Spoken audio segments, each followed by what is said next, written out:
So as Daytona 500s go, this one was actually quite eventful. And that's by the standard of super speedway races and Daytona 500s. How many big ones did we have? And technically, how many did we have on that final lap? I think there were 2. But in the end, Tyler Reddick comes through to get his first Daytona 500 win. Michael Jordan's first as an owner, and Denny Hamlin's first as an owner as well, meaning that he joins the elite club of owners and drivers. So, did Petty ever do it? I think he did. Did Earnhardt? I think old Cemetery Jimmy Johnson would have wanted to, but on the day it was 29th for the 84. That said, you did end up seeing some of his cars running up towards the front towards the end of it. John Hunter Nemechek, for example, who got caught up in that wreck.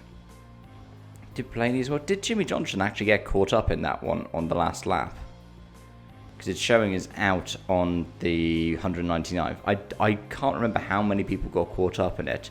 All I remember was McDowell and Hocevar being in it. 2 people who would have been trying to go for it. And, hey, well done to Spire for giving Michael McDowell 3 laps of headroom on addition to the 200 laps once we had that final caution. He ended up hitting less than the others because he managed to play his cards right there. And speaking of playing the cards right, have a look at the rest of that top 10. There are 3 Toyotas in the top 10, and it's 3 full-time 2311 cars. Now, the 67 did have some rotten luck, which is why Corey Harm's down in 28th place. But it is well done to 2311 as an outfit. And well done to Riley Herbst. I know that he caused that one at the end by cutting up across Keselowski, then bouncing down, collecting Elliott, which allowed Stenhouse to get second and Legardo to get third. Because at the end of the day, it would have probably been, Reddick, Elliott, Keselowski, then Riley Herbst for a first top 5 of his Cup Series career. Oh my gosh, it was an eventful weekend for Hocevar as well. He got involved in a wreck. Did he do the ARCA race as well? Well, no, it was one of the duels, wasn't it? It was one of the duels on the Thursday where he kicked it off, and then he ran a support one. I can't remember off the top of my head whether it was O'Reilly or Trucks, where he also ended up kicking off a wreck, and everyone was like, oh, he's going to kick off one here. He was turned in this one. And speaking of people getting turned, poor Christopher Bell, hey? Now, that was because Heim is still building up his experience. He's got, a dozen races this year in the 67 car for 2311 in that technically 4th 2311 car. Bad push on Hamlin, gets into Bell, and Bell's day is done. You do feel for him with that. But when you have a look at the way that the points are spread out, especially now that we are going to, regular season points and the chase format, this has done wonders for Tyler Reddick, especially considering he only led 1 lap. It's only, a half dozen times in Daytona 500 history where the winners only led the final lap of the race.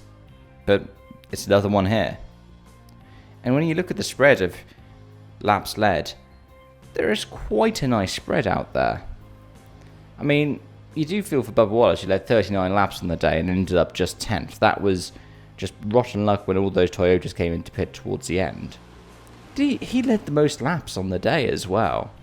That is an impressive run. Kyle Busch got the pole and he ended up 19 laps led on the day as well, just down in 15th place. But overall, it was a Daytona 500. You didn't know who was going to win. Something kicked off on the last lap. I don't know whether or not it was a good call for NASCAR to stay green after that first wreck. You could argue that, it wasn't bad enough, plus it was after the finish line. That's probably the way that I would look at it. But there were still cars coming through. So, as long as everybody was clear, which I don't believe that they were, given, Hocevar was able to get up and going again, and, it's classified as 18th in the end.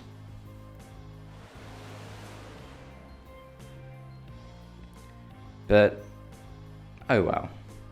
It was fun. Did you have fun watching it as well? Did you catch the highlights? Did you find those entertaining? Let me know your thoughts in the comment section down below. And especially now that the playoff format is gone and Tyler Reddick is not locked in. What do you think of that? Thanks for watching. Thanks for joining. Till next time, as always, bye for now.